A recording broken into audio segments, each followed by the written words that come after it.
ఓం నమ శివాయ శ్రీమాత్రే నమః. మిత్రులకి శ్రేభిలాషులకి అలాగే నన్ను ఇంతగా ఆదరిస్తున్న యూట్యూబ్ ప్రేక్షకులందరికీ కూడా పేరు పేరు ధన్యవాదాలు. మిత్రులారా, మీ అందరికీ పరాదేవత ఎల్లవెల్లలా మీతో ఉండి మీ మనోవాంఛ నెరవేర్చాలని మనస్ఫూర్తిగా కోరుకుంటున్నాను. ఈరోజు మనం గురువారం, గురు పుష్యమి నక్షత్రం. ఈరోజు చాలా విశేషమైన శక్తి కలిగిన రోజు. ఈరోజు సాయంత్రం పసుపుతో ఈ చిన్న ఉపాయం చేయండి. మీకు అదృష్టం కలిసి వస్తుంది, అలాగే రాజయోగం కలుగుతుంది, దౌర్భాగ్యం తొలగిపోతుంది. మీ కుటుంబంలో మీ ఇంట్లో ఉన్నవారికి అదృష్టవంతులు అవ్వడానికి ఆ శ్రీమన్నారాయణ యొక్క కృపాకటాక్షం కలుగుతుంది. ఎలా చేస్తే కలుగుతుందో చెప్తాను, ఆ విధంగా ప్రయత్నించండి. ఈ ఉపాయానికి మనం బయటికి వెళ్ళాల్సిన అవసరం లేదు. మన ఇంటిలో ఉండే పదార్థం పసుపు, అలాగే కొన్ని పదార్థాలు. ఈ ఉపాయం మీకు అద్భుతమైన ఫలితాన్ని ఇస్తుంది. ఎందుకంటే గురుగ్రహం బలపడితే జాతకంలో మనం సాధించలేనిది అంటూ ఏది ఉండదు. అలాగే మీ మనోసంకల్పాలు ఏదైతే ఉన్నాయో, మనసులో నాకు సంకల్పం ఉంది గురువుగారు, నేను ఒక మంచి ఇల్లు కట్టుకోవాలనుకుంటున్నాను, అలాగే ఒక మంచి ఫ్లాట్ తీసుకోవాలనుకుంటున్నాను, మంచి కారు కొనుక్కోవాలనుకుంటున్నాను, ఇలా అడుగుతూ ఉంటారు. ఈ సందర్భాన్ని మీరు వినియోగించుకోగలిగితే మీ మనసులో ఉన్న సంకల్పం అనేది బలంగా మారుతుంది. ఆ శ్రీమన్నారాయణ యొక్క కృపాకటాక్షంతో మీరు ఖచ్చితంగా కొనగలుగుతారు. అలాగే మీరు చేస్తున్న వృత్తి వ్యాపారాల్లో కూడా మీకు తిరుగునేది ఉండదు. ఏ పని చేసినా విజయం లభిస్తుంది. అలాగే ముఖ్యంగా ధనానికి లోటు లేకుండా ఉంటుంది. రోజు మీరు పూజ చేస్తూ ఉంటారు. ఈరోజు గురువారము, పుష్యమి నక్షత్రము. అందులో ఈసారి వచ్చిన పుష్యమి నక్షత్రం మనకు సంవత్సరంలో రెగ్యులర్గా వస్తూ ఉంటాయి. సంవత్సరంలో ఒక 4-5 ఉంటాయి. రవి పుష్యమి ఉంటుంది.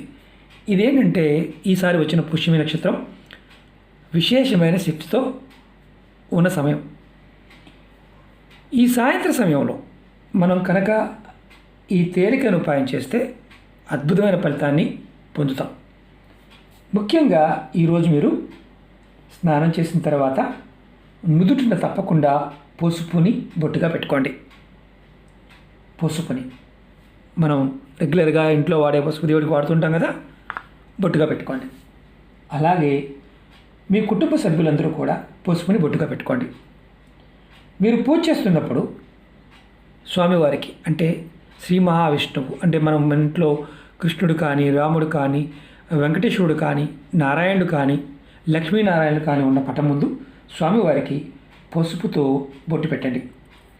గురువారం సాయంత్రం ఈ చిన్న ఉపాయం చేయండి. ఈ ఉపాయానికి కావాల్సిన పదార్థాలు చెప్తాను. పసుపు కావాలి, కాస్త బియ్యం పిండి కావాలి, అలాగే మట్టి ప్రమిద, 3 ఒత్తులు, కంపల్సరిగా ఆవనేయ. ఆవనేయ లేకపోతే ఈ ఉపాయం చేయమాకండి, ఎందుకంటే ఇవి కంపల్సరీ.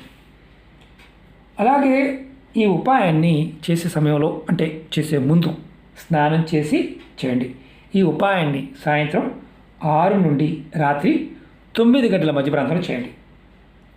ఈ మధ్య ప్రాంతంలో ఎప్పుడైనా చేయవచ్చు, అంటే 6 నుంచి ఈవినింగ్ నుంచి రాత్రి 9 గంటల లోపు. ఇది ఆడవారైనా మగవారైనా చేయవచ్చు. ఆడవారు నెలసరి సమయం ఉంటే మాత్రం చేయవద్దు. ఎలా చేయాలి, ఏ విధంగా చెప్తాను. ఆహార నియమాలు అంటూ ఏమీ లేదు. అలాగే కుటుంబ సభ్యులు ఎవరైనా మరణించి ఉండి పెద్ద కర్మ అవ్వకుండా ఉంటే చేయవద్దు. లేదంటే మాకు మైలు, అంటే చాలామంది మైలు పడుతూ ఉంటారు, మాకు మైలు ఉందండి, మేము ఎలాంటి మా ఇంటి పూజారి గారు చెప్పారు చేయొద్దు అన్నారు, చేయమాకండి. లేదంటే మీ తల్లిదండ్రులు చనిపోయి చాలామంది అడుగుతూ ఉంటారు, తల్లి చనిపోయిన 3 నెలల తర్వాత చేయవచ్చు, తండ్రి చనిపోయిన 6 నెలల తర్వాత చేయవచ్చు. మామూలుగా పరిహారం. ఈ పరిహారం మీరు ఖచ్చితంగా మీరు ఎవరైతే మైలు పట్టుకుంటారో, మేము మైలు కంపల్సరిగా చేస్తూ ఉంటామని ఎవరు చేయమాకండి. మిగతా వారు ఎవరైనా చేయవచ్చు. ఎలా చేయాలి, ఏ విధంగా చూపిస్తాను, ఆ విధంగా ప్రయత్నించండి. అలాగే మీకు ఈ వీడియో నచ్చినట్లయితే లైక్ చేయండి, ఛానల్ని సబ్స్క్రైబ్ చేసుకోండి, పక్కనే ఉన్న గంట సింబల్ని యాక్టివేట్ చేసుకోండి, 10 మంది మిత్రులకి షేర్ చేయండి. అలాగే చాలామంది అడుగుతూ ఉన్నారు, గురువుగారు ఆ సమస్య ఈ సమస్యని. అనేక రకాల సమస్యల మీద వీడియో చేయడం జరిగింది. ఛానల్లో ఉన్న వీడియోస్లోకి వెళ్ళండి, లేదా ప్లేలిస్ట్లోకి వెళ్ళండి. మీరు అలా చూడలేకపోతే మీరు వీడియో డిస్క్రిప్షన్లో నేను లింక్ ఇచ్చాను, ఆ లింక్ని ఓపెన్ చేయండి. అంటే ప్లేలిస్ట్ లింక్ ఇచ్చాను, దాంట్లో చాలా వీడియోస్ ఉంటాయి, మీరు చేయగలిగేదే చేయండి. అలాగే కొత్త ఛానల్ లింక్స్ కూడా వీడియో డిస్క్రిప్షన్ ఇచ్చాను, వాటిని కూడా సబ్స్క్రైబ్ చేసి గంట సింబల్ని యాక్టివేట్ చేసుకోండి. 10 మంది మిత్రులకు షేర్ చేయండి. మీరు ముందుగా ఒక ప్లేట్ తీసుకోండి, దానిలో కొద్దిగా బియ్యం పిండి వేయండి. నేను శాంపిల్ చూపిస్తాను మీకు.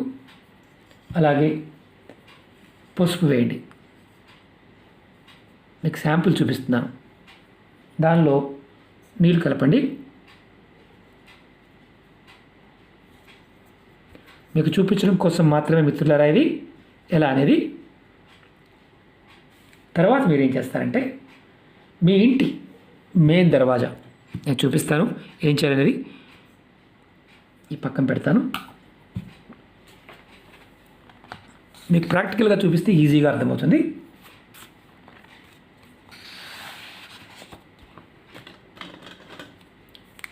ఇది మెయిన్ దర్వాజా అనుకోండి. ఈ దర్వాజా ఇలా పట్టి ఉంటుంది కదా, ఇది గుమ్మం. ఈ దర్వాజా ఈ పై భాగంలో మీరు ఏదైతే మెయిన్ దర్వాజా, మీ ఇంటి మెయిన్ ఏదైతే మీరు నడుస్తూ ఉంటారో అది అన్నీ కాకుండా మెయిన్ దాంట్లో మీరు కలిపిన ఈ పసుపు బియ్యం పిండితో కలిపిన ఈ పేస్ట్ని మీరేం చేయాలంటే చక్కగా దర్వాజా పైన 3 స్వస్తిక్ గుర్తులు వేయండి. ఈ భాగంలో 3 స్వస్తిక్ వేయండి. నేను చూపిస్తాను, జస్ట్ మీకు చూపించడం కోసం మాత్రమే. ఇది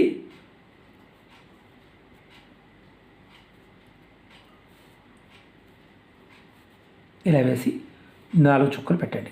ఇలా స్వస్తికులు 3 వేయండి. నేను ఈ కమ్మి మీద, పై కమ్మి మీద వేయండి. 3 వేయాలి, ఇలా 3 వేయాలి.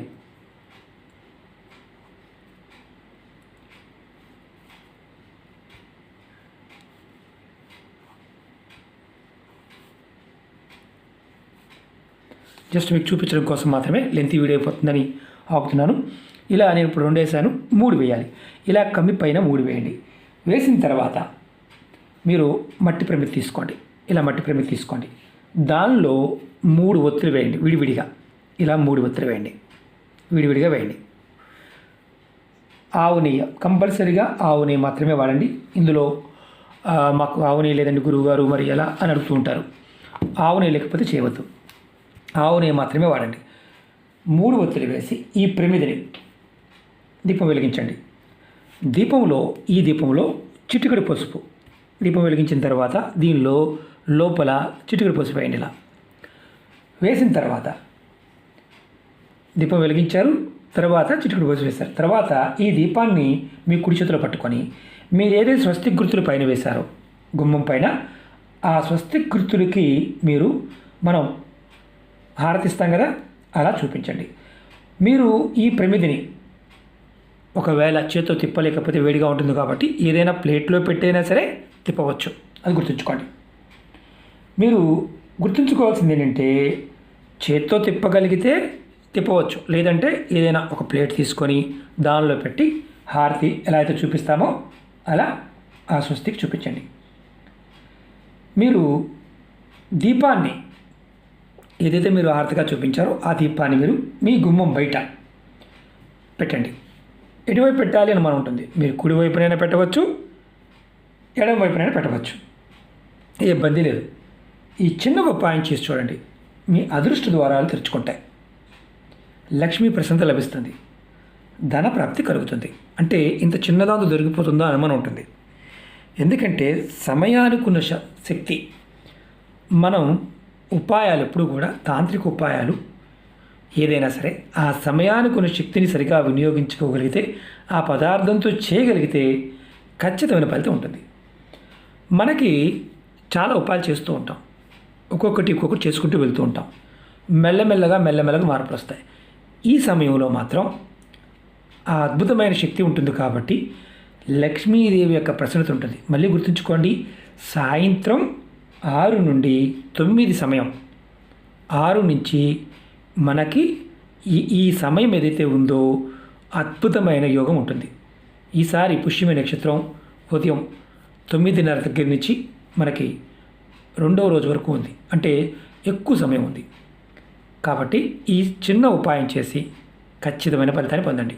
నేను మీకు ఇవన్నీ ఎందుకు ప్రాక్టికల్గా చూపిస్తున్నానంటే, మనకి ఏదైనా ఒకటి చేస్తున్నప్పుడు ప్రాక్టికల్ నాలెడ్జ్ చాలా అవసరం. మామూలుగా చెప్పేస్తే అర్థం కాదు. రెండవది, మా దగ్గర ఏవి లేవండి, ఇది లేకపోతే ఇంకో దాంతో చేయవచ్చా అని అడుగుతూ ఉంటారు. మీరు ఒకటి గుర్తుంచుకోండి, ఉపాయంలో చెప్పిన పదార్థం, చెప్పిన విధానం మీకు అర్థం కాకపోయినా, పదార్థం లేకపోయినా ఉపాయం చేయమాకండి. ఎందుకంటే తాంత్రిక శక్తి ఎప్పుడు కూడా, అంటే తాంత్రిక ఉపాయాల్లో ఆ పదార్థానికి ఉన్న శక్తిని మనం వినియోగించుకుంటాం. కాబట్టి ఆ విధంగా చేయాలి. అద్దింట్లో ఉన్న చేయవచ్చు, సొంత ఇంట్లో ఉన్న చేయవచ్చు.